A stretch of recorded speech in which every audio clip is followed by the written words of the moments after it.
So I got this 2001 Honda Prelude that the previous owner let sit up for a long time, and letting the vehicle sit is worse than actually driving it a lot.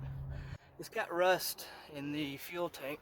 I've been having an issue. I can clean it out and it'll run fine for a little while, and then it'll start spitting and sputtering and bucking and jerking and all that junk. So what I'm going to do, and you really should probably pull the fuel tank out to do this, but I'm going to try it in the car since I remove the fuel pump and whatnot. But you can take this stuff, you get it at Lowe's, it's like 10 bucks a gallon, muriatic acid, and you want to dilute it, usually 50-50, 1 gallon of this to 1 gallon of water.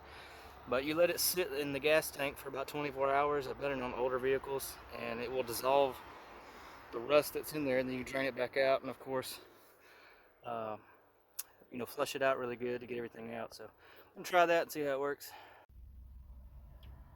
Still got a lot of rinsing to do, a lot of flushing, but you can see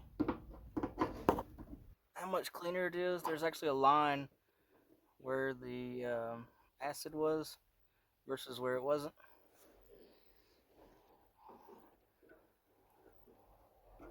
A lot better than it was before. You can see it really well in here.